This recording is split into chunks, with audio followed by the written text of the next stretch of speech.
All right, today's AAA heating and cooling poll question. You can find it at X or Twitter, whatever the hell you're calling that.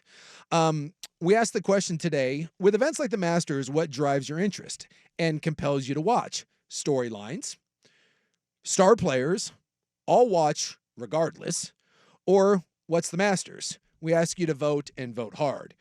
I was thinking about this today when we saw Scheffler and DeChambeau up there, and anytime, Tiger made the cut for the 24th straight time. And, one of the big storylines going into the Masters this year, and really going into every golf tournament, unfortunately, is the whole PGA Live thing. Sure. I'd make the argument that that is the biggest story in golf. It's the most consistent one, yeah. And that is a problem, I think, for golf. I think it's a huge problem for golf. Because in sports like golf, and I would say, to an extent, in sports other than the NFL really is, in my mind, the only real sport that doesn't need anything. It just works. Sure. The NFL, it doesn't matter if it's two interesting teams. It doesn't matter if it's an offensive game or if it's a defensive game. It doesn't matter if it's on Peacock. Doesn't matter if it's on Amazon. No, you can give me the Jaguars and the Cardinals on a Thursday night and we're watching it. It's fine. And it'll probably be competitive and then we'll have things to talk about. Yes, there's always something there. Yeah. But outside of that, I think you need a hook.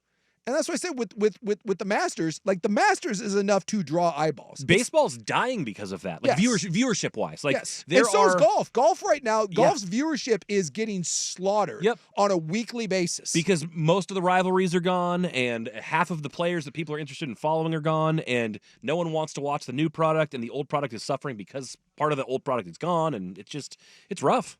And so when the Masters is good enough to draw in eyeballs, but we live in a weird little, sometimes insulated world when we're in the world of sports. Like to Rob watches the Valero Open, for God's sakes.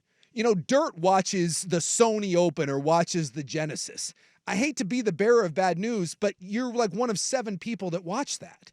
It's the same thing with like women's basketball this year. Women's basketball is a growing sport, right? It's actually, it's kind of growing and it's thriving and it's better than ever. But when we see numbers like what we saw in this year's tournament, why was that?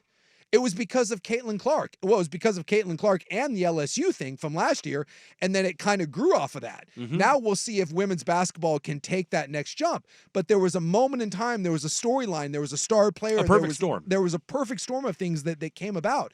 And I think when you're talking about most sports, especially some of the fringe sports like golf, if you're the Masters, you need something. You desperately need something. And no offense to Scheffler and DeChambeau, who, like, Scheffler might be the best golfer we've seen in 20 years. Like, Scottie Scheffler is the best golfer in the world, period, of end of story. And DeChambeau he can't putt, really. No. Which is crazy. And DeChambeau is he's a big character, right? Yep. And kind of a controversial guy. He's an enigma. Yeah.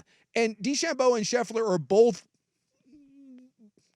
they're decent draws. Yeah. But they're not going to draw enormous eyeballs. This isn't Tiger. This isn't Rory. This isn't Phil. And for a sport like golf, what you're doing right now with the splitting of this thing, what you're saying is the only reason to tune in now is the Masters. The Masters, or if one of our old heads, if Tiger, if Phil, or if Rory kind of shoves it back up into the sun one more time. Because there's a lot of really good young players. Look at from Homa to Zalatoris to some of the rookies, the debutantes, if you will. There's a lot of good stories, but those aren't compelling stories unless you're a golf fan. I was sitting there today kind of going through this and thinking, what is the best story? What is the driving force right now? And honestly, outside of Tiger making the cut and maybe Scheffler kind of having, the lowest odds since Tiger in his prime. But no offense to Scottie Scheffler, but he's like the most boring, nondescript human being on the planet. Yeah, he's got a little bit of Mike Trout in him in that way, where it's just like, he's phenomenal, but like he's vanilla. So what's the storyline? Outside of it being Augusta National, and if that isn't drawing you in, if the idea of the Masters doesn't get you, and I'd make the argument that the Masters gets golf fans every year, but it doesn't draw big numbers because it only gets it only gets the golf fan. What is driving eyeballs to the game of golf, to the Masters? Because with the women's tournament and why it broke records, Caitlin Clark, Kim Mulkey, Gino, all the WNBA players taking shots at Caitlin Clark, Dawn Staley and company taking shots at Caitlin Clark. They were all able to build off one key central figure in Caitlin Clark, and then there were a lot of offshoots. Sure. And that led to monster ratings. And right now, with we used to be able to do that with Tiger, but even Yes. his presence isn't consistent enough that we get to even do that anymore. So, like, as I'm watching this, and I enjoy watching the Masters. I enjoy the pageantry of it.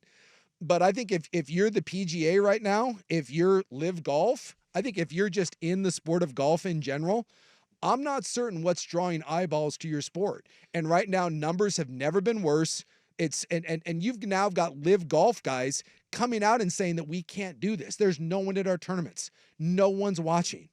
And it's, as much as I love the Masters, I think this year and kind of the lack of juice around this tournament, I think says something about the state of affair in golf. Yeah, for me, I mean, the answer to the poll question for me is that I'm going to watch regardless because I love this tournament more than any of the others. I think there's a familiarity to it for people because all the other majors, they move sites and whatnot, but people know what to expect here. There's the tradition, the history. That is, I think, the draw for this year. The one other thing that sometimes gets me is, like, is there the guy who's going to go get his first jacket and that's going to be an exciting run? Is it somebody that's going to come out of nowhere, or is it somebody that you wished always got one and never did? And we don't even have that going on right now. But even if you did get that, let's say you got Xander Schauffele, right? Or Homa, who's tied for first right now. Yeah, the nice stories, but not enough of a draw. They're not getting casual sports fans. No, I would agree. They're not bringing casual eyeballs to the set. And right now, in the world of golf, they got to figure this out. Because if there is a lack of juice around the Masters, my God, what happens for the rest of the year? Perfect example. One of my buddies today, we were on the group chat talking about Bryson, and I guess he had a new set of irons 3D printed a week before the tournament, and then had to get him approved or whatever. That's been a talking point, and kind of what he is and the way he operates is a talking point. And my buddy goes, I think he's a douche, but I'd miss having him on tour so we can at least talk about him. And we need more of that. And if you brought some of those guys back, if you brought Rahm and DeChambeau and Koepka, and they played on the tour, maybe you can build some of those storylines. Yeah. And Koepka and DeChambeau was a great piss and vinegar Everybody rivalry. loved that. There were memes all over the place. But now that they're at Live and we don't think about them anymore, and all of a sudden they're back at the Masters. Out of sight, out of mind. It's out of sight, out of mind. And it's just, I think there is a real lack of juice around this year's tournament. And if you're the PGA, if you're Live, you have your own players from Rahm to Koepka to DeChambeau, all basically coming out and saying this is not good for the game. This is not sustainable. And hopefully we end up with a great tournament. I will, if you get the leaderboard right now, if you give me Homa, DeChambeau, and Scheffler coming down the stretch on Sunday, sign me up, right? Sign me up for that. I still don't know if that registers a big number. I don't think it gets a broad stroke. And this is the other one that it's a problem is the purists, and this is true in baseball. It's true in golf. We always get this. Well, why do we need the casual fan? Because the casual fan is what makes it go. The diehard will be there. The reason why the NFL is the 8 million pound gorilla is because everyone watches it and they're not diehards. And golf rode a Tiger wave for 30 years and now that, or 20 years, and now that wave has crashed down to the beach, and there doesn't look like there's another one coming right now. They got to figure something out.